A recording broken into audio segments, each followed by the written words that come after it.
Who's deciding for love today? When we begin, yeah, go ahead. Show it.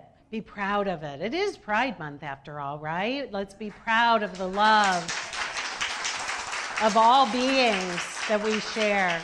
The acceptance, the embrace, the allowance, the trust of all that is. That is what our practice will be this month, is this month.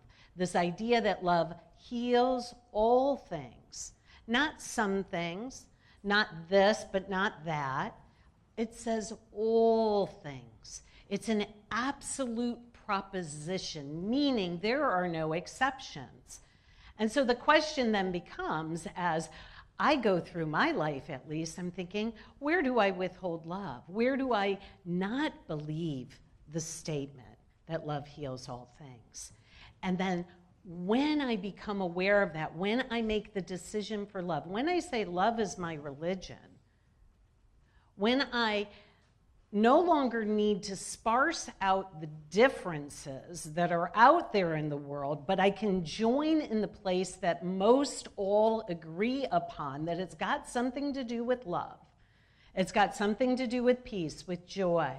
It has something to do with compassion. When we can join there, the differences and the boundaries can then disappear. And that's when healing begins. Because all healing is a revealing of our wholeness. That we were all made and created every whit whole.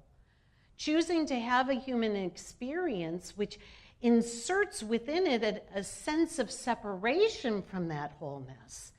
And all we do here, our entire journey here, is remembering, waking up, remembering the truth that sets us free, that we are of God, of love, and that is eternal. It is said that it is the only thing that is real and lasting. It is also said you can't teach it. I'm like, what? Why can't you teach it? We ought to be able to teach it. But what it does say is that it is recognizable and you can feel it. Because things that masquerade as love, when it's not genuine or coming from the purity of the heart, it's a supposed to, it's an ought to, you feel that. But when it's genuine, when it's real, when it's being guided from a divine love, a divine order, it rings true. It lands. It heals. And so today's topic is love's embrace. Love's embrace. The reason I selected that song is because of what I just said. I think that we can sparse out in religion and religiosity all these differences. And yet, there is this firm foundation of love as the ground of all being. So as humans, we have evolved. Early on, the ground of all being was the material, was the world of matter. And then we evolved and we came to know that God, or consciousness, is the ground of all being. And now we evolve again. And it's love, love consciousness, a love intelligence that then becomes the ground of all being, that upon which we stand, the source, the substance, that which some call God. They're synonymous. But the idea of love takes away all of the negative connotation that some of us have experienced in religion. And the invitation when you come to a unity is that we accept and embrace all pathways. And our basis is in love, in oneness, in unity. And so in lesson 6, there is a statement that I wanted to bring forth today. It is a statement I've been chewing on for about a dozen years when I first came across it. And it's this. It gives a definition of love by what it does. The first thing is it says that love embraces all things. Love embraces all things. It says love allows all things. Love trusts all things, and thereby love transcends all things. That sounds really good, doesn't it? Sounds like, wow, that's something I can think about, ponder for a dozen or so years or a lifetime. And I think all of us here are really good people. I think that we have the intention to be loved, to be loving. But I don't know about you, but I fall short a lot. And then I feel really bad about it because I know I fell short of an ideal that I hold. And what I have come to learn is that, like many things that we say in our teaching, and this comes from the master teacher, Jesus, who became the Christ, that we study in our Christian scripture, but it says something like, of my own self, I do nothing. But it is the Father within, the source within, God within, that does all things through me. We touched upon this last week. When we touched upon it, it was in the context of humility. May I be self-emptied and spirit-filled, God-filled.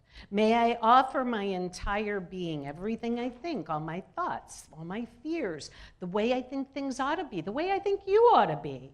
May I offer that all upon an altar of God consciousness, love consciousness. Do with me as you will.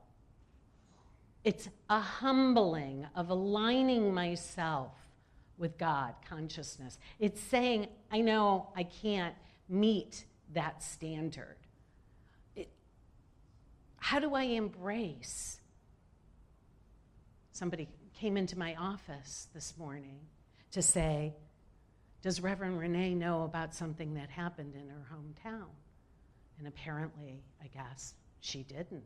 Because I was like, I don't know what you're talking about. I unplug a lot. And so I don't always know what's going on in the world. And I have people around me who alert me when I need to know something, especially as a Sunday approaches. And apparently there was a shooting. How do I embrace a shooting?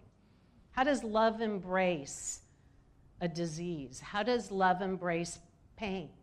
How does love embrace disappointment or things that we might call betrayal? How does it allow that? How does it trust it? I don't trust that. Do you? I can't make sense of it. It sounds really good, and that's what happens in a lot of our spiritual teachings, doesn't it? Man, it sounds really good, but how do I do that? I just have no clue. And that's where I humble myself and I say, of my own self, I know nothing, I do nothing. And it's challenging because at that time, you're like, well, our teaching also says, I'm smart, I'm powerful, I have strength, but none of us act alone. You see, the trick of this experience that we're in is that we incarnated, and it seems that we all incarnated separately. Like we're not one. Oh, we're at unity, but we're going to all go from here and all go do our lives in different ways and interact with different people. It doesn't feel like unity or oneness sometimes, does it? And so it's just the reality check of acknowledging that sometimes these statements are paradoxical. And how are they practical and applicable in our lives and in our world? And I have come to know that there is no other way for me to embrace all things, trust all things, allow all things, and even transcend all things without God. Without a sense of something bigger than myself. And something bigger than myself can be unity, can be my spiritual community, can be my tribe, can be, those who I walk through life with. But even then, sometimes things seem to be lacking even in that. And we come to this place where we must go within and where we must anchor it within our own being and within our own selves.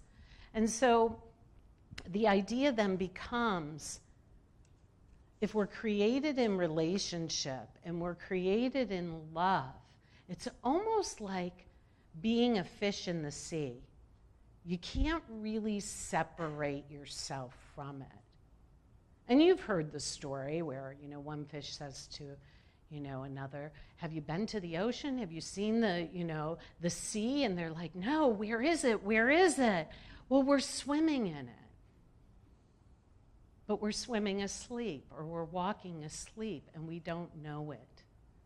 And so our whole pathway is about awakening to what is already there, what is already inherent within each and every one of us.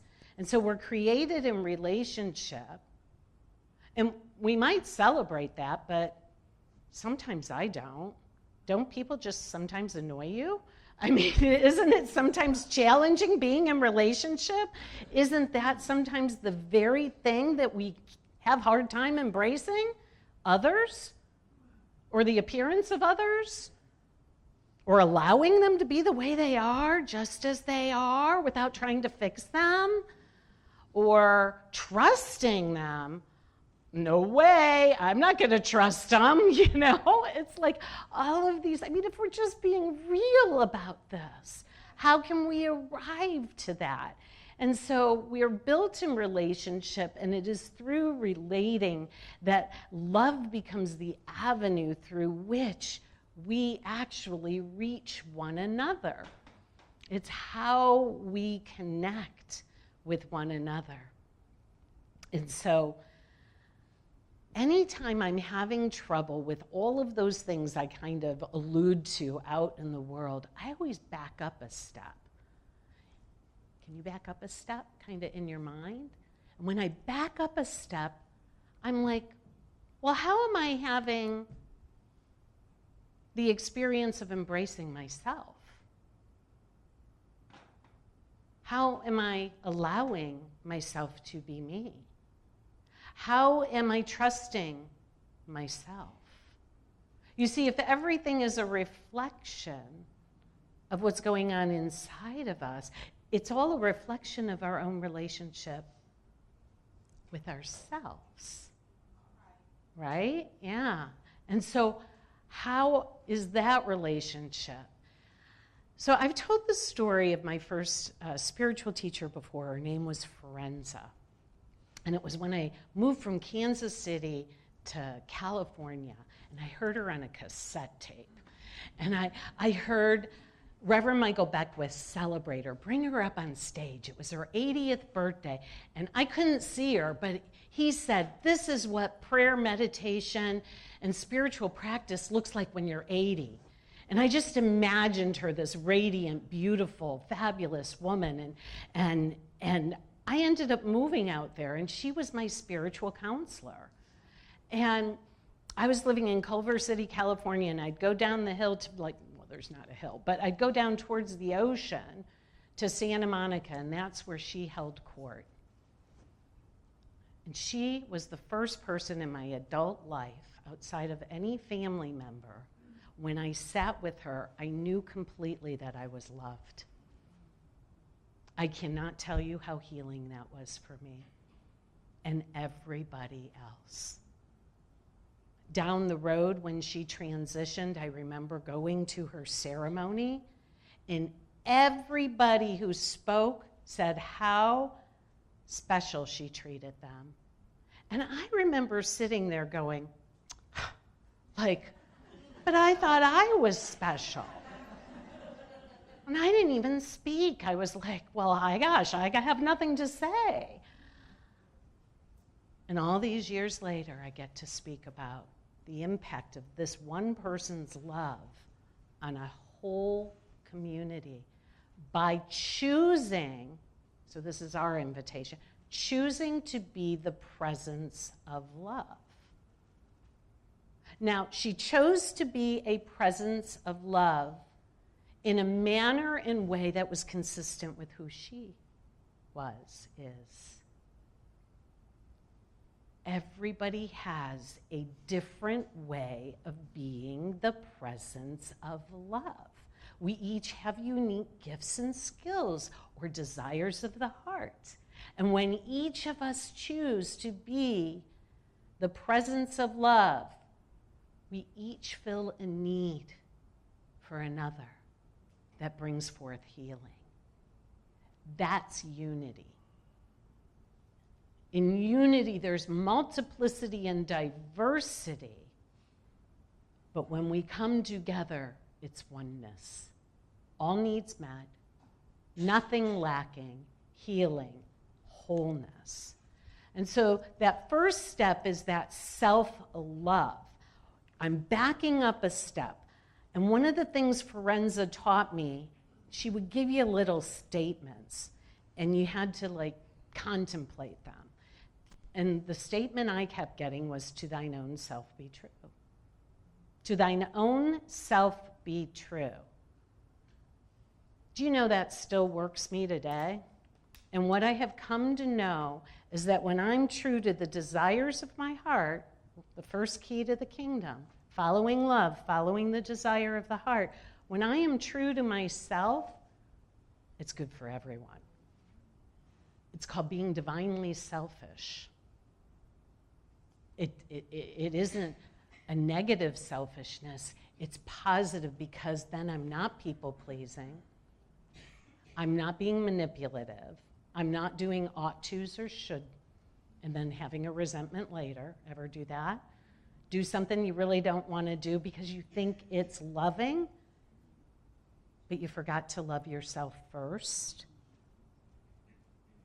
So the idea becomes that we feed ourselves first. We love ourselves first. The reading talked about receiving so that we may be the givers of love. Now, you know the old question or the old illustration when you're on a plane and the oxygen masks fall down, and you're not going to put it on your neighbor first, you put it on you first. I know that's cliche, but then the question becomes, how are you caring for yourself? How are you loving yourself? How are you being gentle with yourself? How are you taking care of you so that you may receive love? In this world, we are encouraged to give our all, have our nose to the grindstone, pick ourselves up by the bootstraps, produce, produce, produce. But things are calling us now, the world is calling us now to centeredness, to peace, to relaxation. I still have a practitioner, and this one I've had for, over a decade. I had a session with her recently, and her prayer is always telling, before we even utter words to each other, her prayer was rest, relax, rest more. But I can't do that. I have too much to do because I'm so important, right? Right? Yeah. Rest, relax. Meditate, be in nature, follow what you love and desire, rejuvenate, renew. It's for all of us. We meet one another in love when we do that, when we love ourselves. And so we put that oxygen mask on ourselves first. And so, I think it's really funny that, something came up about my hometown. Well, I went and visited it recently on my vacation. And that's the park that I grew up in. My house is just a couple doors down. Those are the same monkey bars. I think it's the same sign. I used to practice the balance beam on that sign. And the same swing, swear to God. It looks exactly the same, called Glendale Hills, and that's where I played growing up. And when I tell the story about being at my house in my home, this is it. I'm about to show you some of those pictures. I tell you the story how my mom would say, don't go in the creek. And so there's the creek. That's the creek. It's bigger than you thought, I bet. It was a pretty big creek. It goes to the Maumee River, that goes to Lake Erie, that goes to the St. Lawrence Seaway, that goes to the ocean. The illustration that we use to follow the thread of desire. We don't know where it's going, but it's going to the ocean. And we just follow it.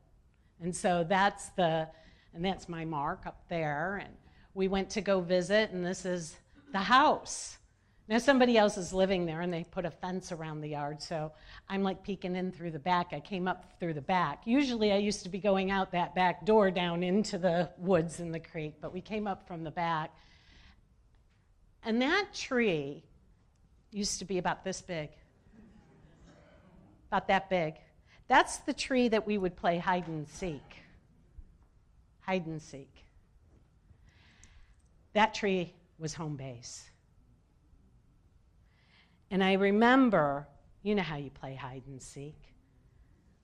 Somebody's it, and then you go 1, 1,000, 2, 1,000, 3, 1,000, and everybody scatters, right? And that person has to, try to tag the person before they get to home base. And I like to use this as a story of how often do we hide? And how have we learned to hide from ourselves? Our heart's desire, from one another. Where do we hide our feelings? Where do we hide who we really are?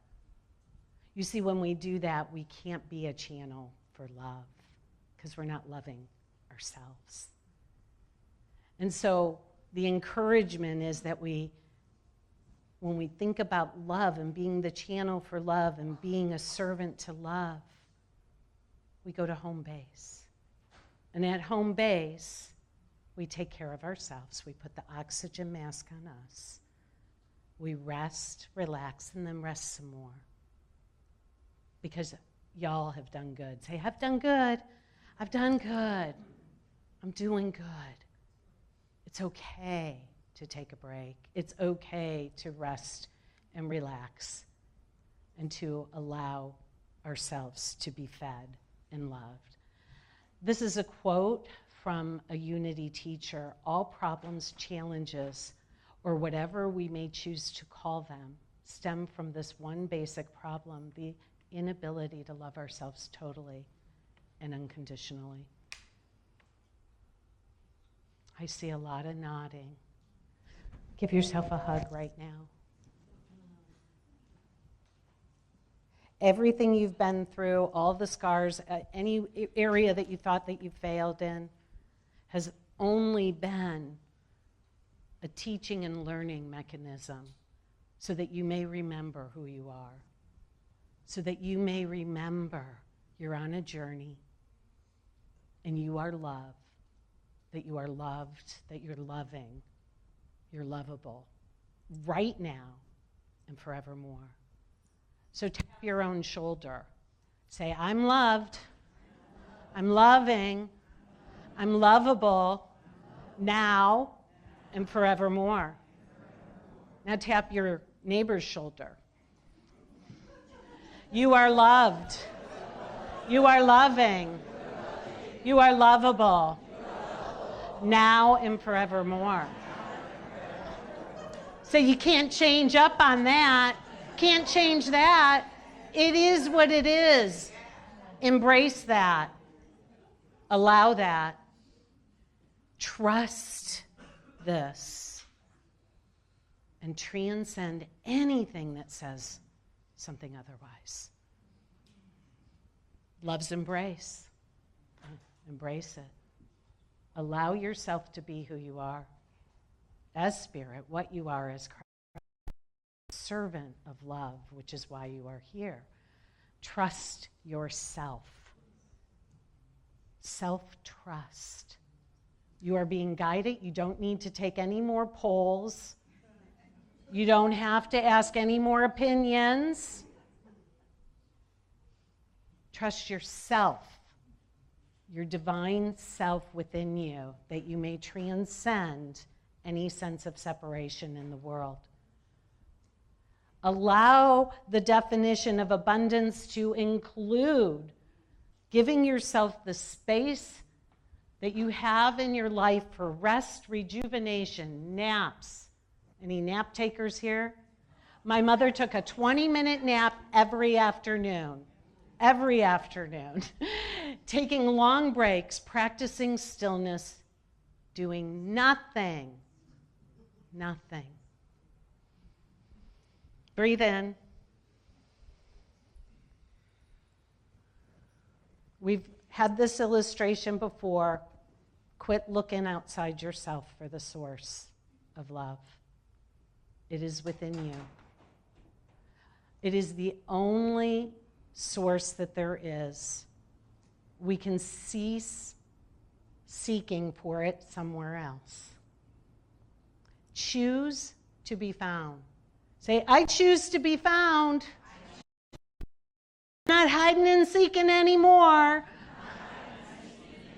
I'm going to plug in. Plug into love, plug into God consciousness, plug into prayer. And just a couple of reminders of what love is, because we tend to think it's romantic and special, like my love with Forenza. But when we're the givers of love, it's universal. In it. In divine mind, love is the power that joins and binds us in divine harmony in the universe and everything in it. This is what unity says love is. Divine love is impersonal. It loves for the sake of loving. It's an inner quality that sees good everywhere and in everybody. That's what the prayer chaplains do. They connect with love, and that's what we all do when we're in prayer, all of us. We connect with love so that we may see beyond appearances and see the good everywhere and in everybody. And I have said everything is love, and what's not love is a cry for love. Boy, that triggers people. How can I be loving to somebody who's hurt me? It's a cry for love for yourself. Go there first. Feed yourself there. Then you can tackle the big stuff. Go there first. So, with God consciousness, I don't know about you, I feel little sometimes. I'm not talking about my stature. I just sometimes feel small. To embrace something, you must be bigger. God consciousness, love consciousness is big enough to embrace all things. It allows all things because it forgives all things, and all that means is it stops judging. We stop judging and we accept what is. We trust that the moment we said we're going to be a servant for love and we want it to awaken, that very moment, life brings to us all the obstacles, all the little challenges, all the little examples where we think we can't do it. Not to take us out, but to expand us so that we can embrace all things. And then trust that they're there for our good in some way so that we can transcend all things. I've repeated this statement multiple times now, and the invitation for you is to begin to chew on it yourself. I bet you come up with all different kinds of little ways to teach this. I would love to hear about that. I would love to know how love's healed you. I would invite us to begin to journal and write and tell those stories.